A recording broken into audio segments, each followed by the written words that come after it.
Just a little video demonstrating the whereabouts and state of my homemade overheader at the moment. Right now I have ground power on, and it's my homemade electrical panel, which is working quite fine. I'm not sure if I used bright enough 7-segment displays. It would have been a lot brighter, I guess, if I'd have gone with King Bright. But, trying to save costs, but in hindsight, maybe it's not the best thing. So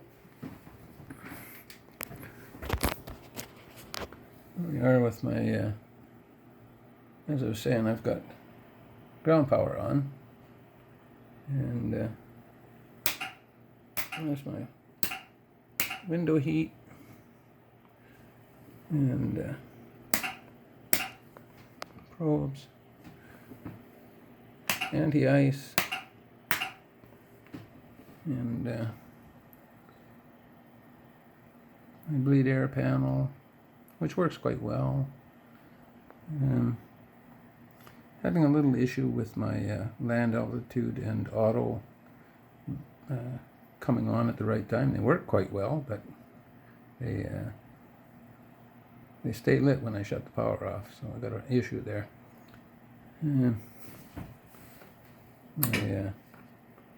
This I have to change. Those two lights are supposed to be green, so it's another tweak that needs to be done.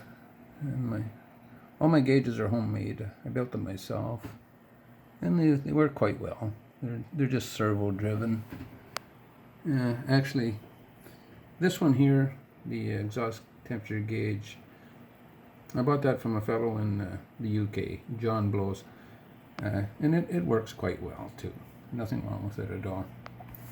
I've got two start switches from Anders Simpart in Sweden, and they work great, except that there's an issue with Prosim, and they will start engines under any condition, even when there's no bleed air, which is wrong. And I've put a support ticket in, so hopefully that gets rectified. The little light switch tips are a product of Amazon, and they work quite well, and they look quite realistic. Yeah, so this is where I am right now. It's working quite nicely. It's no smoking and seatbelt signs.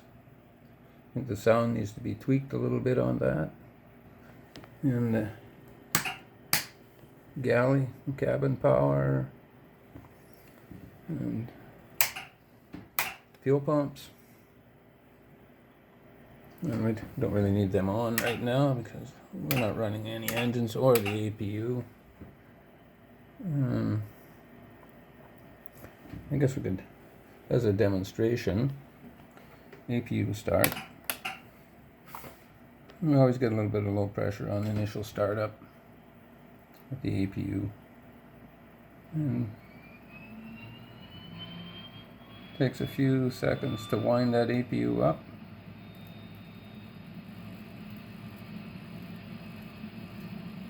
And the gauge is active. It's going to climb to around 600 degrees, and then it's going to settle back. It settled back, I think, around 400. And 400, I believe, is around the normal operating temperature of the EPU, auxiliary power unit. And eventually it'll get there. We're going to see the APU generator lights come on in a minute. And we settle down around 400. APU generator bus lights are on, so we could give that a little go and switch over to APU. And now we're running on APU power. And we could call for the ground to disconnect our ground power, and it usually takes the boys a few minutes to get that done. But and of course that light goes out, we know that the power's off as it just went out. And we're good to push back and start. You could give it a turn on one pump. APUs generally gravity feeds. You don't really have to worry about fuel pumps, but we're going to give it that one just in case. And yeah, so we'll get our ground power back. So when they hook up our ground power again, we're going to shut down the APU. And she's steady 400 degrees as far as the exhaust temperature goes, so that's great. And we got ground power available, so as you can see, there we are. We don't need the engine. That was just for demonstration purposes. Yeah. And yeah.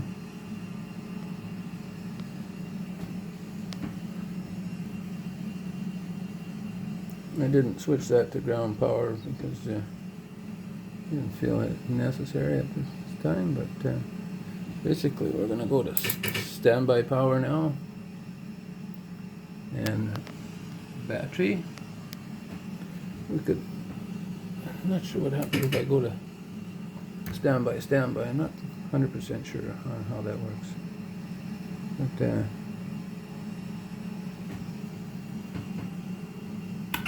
APU off.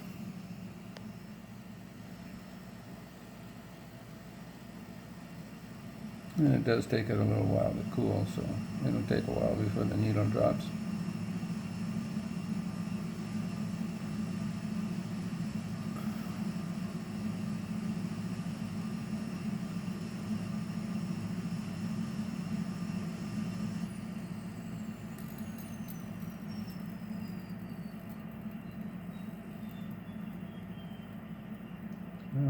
That's it for the APU. Battery power. Ground power off.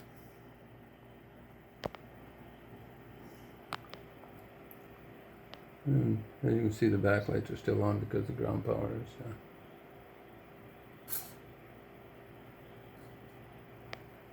now that ground power is off, backlighting's out for the most part. Lower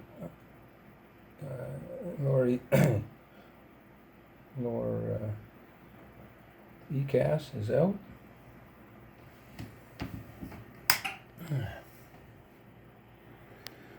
And that's it. So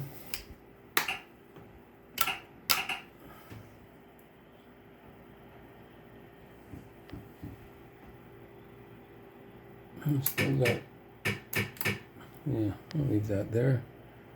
Alright, so next step is just to turn the battery off.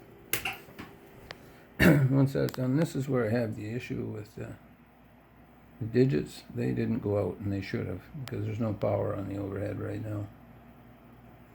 So yeah,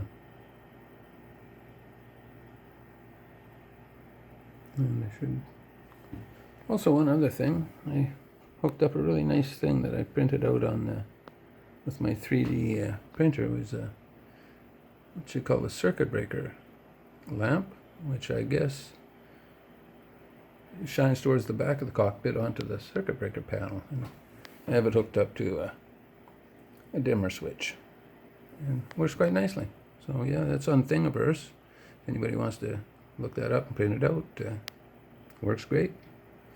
And that's the end of my short little video. I also have this one hooked up to backlighting so that I can set the degree of backlighting with this, or shut it right off. There's a couple gauges that I have directly to 12 volts, which was just to make them a little brighter. I'm not sure if it's necessary or not, but I can live with it for now. And that's it. That's a little review of my homemade overhead.